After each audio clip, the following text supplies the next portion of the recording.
Hey guys, welcome to the Firearm Patriot channel. I'm Russ, and today I'm going to give you 5 reasons why you should install the Apex Tactical flat face trigger into the M&P 2.0. Now this particular model here is the Pro Series Core from the Performance Center model, and even with the upgraded trigger that comes in the Performance Center package, I think the Apex is far superior. Now I'm going to do some comparison before we install the Apex trigger with a stock M&P 2.0 trigger versus the Performance Center, and you can kind of see that really they're not that much better. The Performance Center isn't over the standard M&P 2.0. So let's go ahead and take a closer look at them, and then we'll talk about 5 reasons why I think that Apex trigger really needs to go in your M&P 2.0.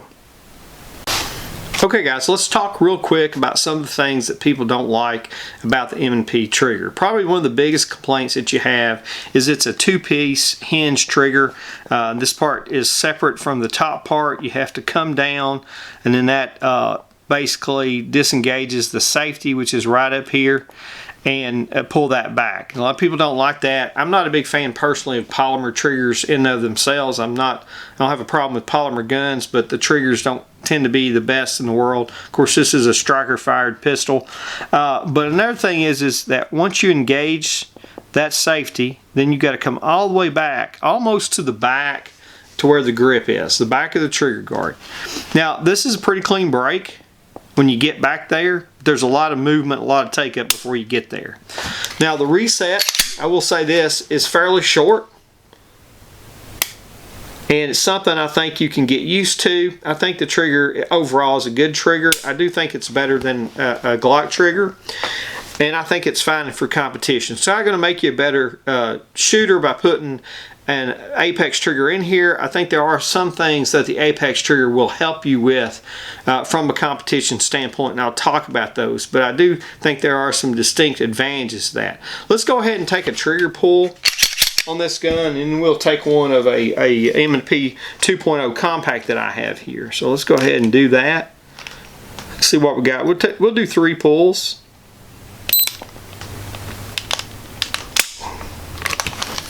All right, 4 pounds, 14.9 ounces for that one.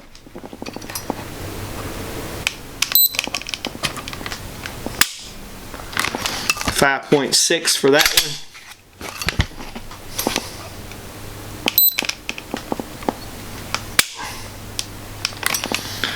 $4.13 for that one. On an average, we would have 5 pounds, 1 ounce, which I think is a little bit high. That one pull there was a little bit off. So let's go ahead and compare that to a stock. Again, this gun's cleared.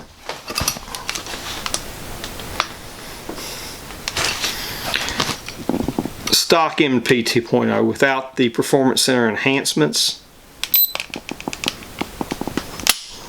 Alright, 5 pounds, 4 ounces.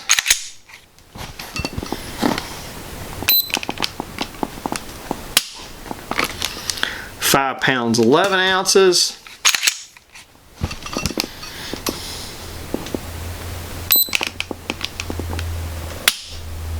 5 pounds, 13 ounces. So we got 5 pounds, 5 ounces on that. We had, I think, 5.1, 5 pounds, 1 ounce on the other, so about a 4 ounce difference.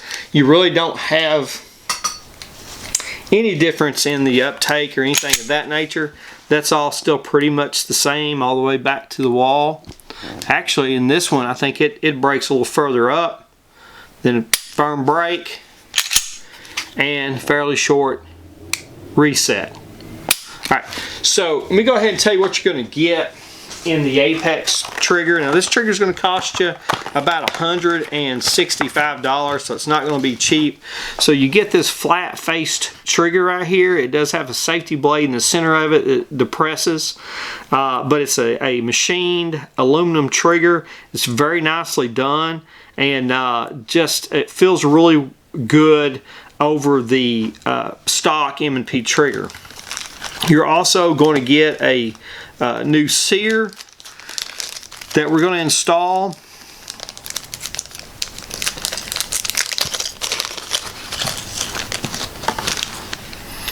This is the sear. You're also going to get a new disc connector that's going to go with the sear.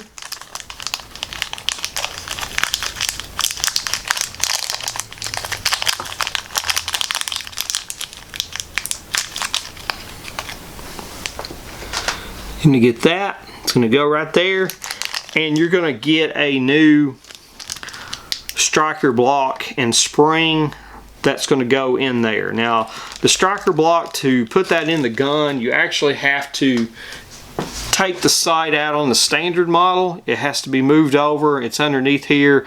Put your pin or punch down there. Make sure you hold it in, because it is spring loaded there, and there's tension against it, and that that punch will stop it from coming up. They do have a tool here to help put that back in. It just slides into the sight groove and will hold that cap down that goes over the safety plunger, so you don't lose it. You're going to get a bunch of springs that come with the Apex kit. Now, really all except for the safety plunger spring, we're going to leave stock, because that's going to get the lowest trigger pull. I suspect that we're going to get a 3 to 2.5 pound trigger pull when we're done. There are other springs. There's the sear spring. There is a multiple return trigger springs, and those springs are there if you want to make a little harder trigger pull, particularly if you're going to use it for duty. But we're going to use it for competition. Now, in the model with the optic on top, there's actually, you take the plate off, and then there's a cover and there's a screw that holds that safety plunger in. So you just take that out. It's kind of easy to do. You don't have to remove the sight or anything on that. So we're going to go on and we're going to remove the trigger of this Performance Center model and put the Apex in, and come back and show you the difference there. Okay guys, I'm back in from installing the Apex trigger. It is a little bit more difficult than, say, installing a Glock trigger. You really kind of need a vise, particularly to put the trigger on the stock trigger bar. So, you know, they don't change the trigger bar, so there's nothing in here really that's going to impact the safety of the gun.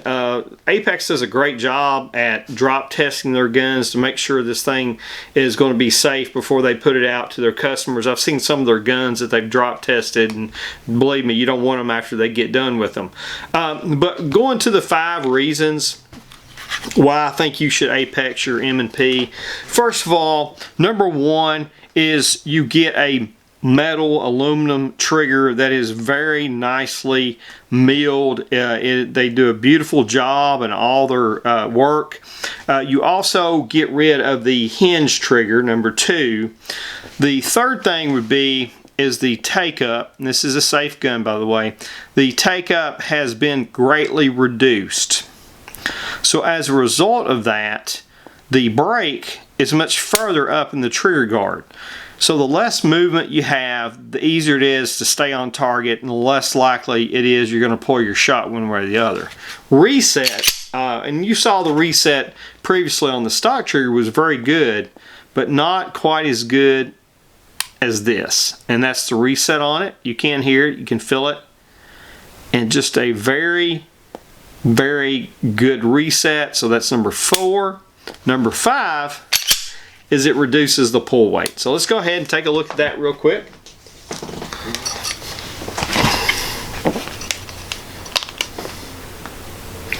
And I think the pull weight on this was 5 pounds 1 ounce in the stock form. So let's see what we got here.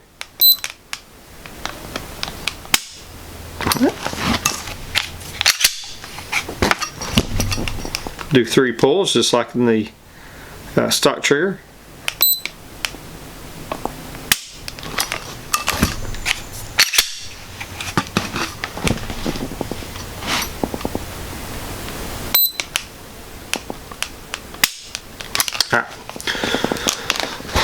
So on average, 3 pounds 2.5 ounces. So almost a 2 pound weight reduction in the trigger pull. Now I've pulled this before and got it right at 3 pounds, so you know it's somewhere in between 3 pounds and 2 ounces. So very good trigger.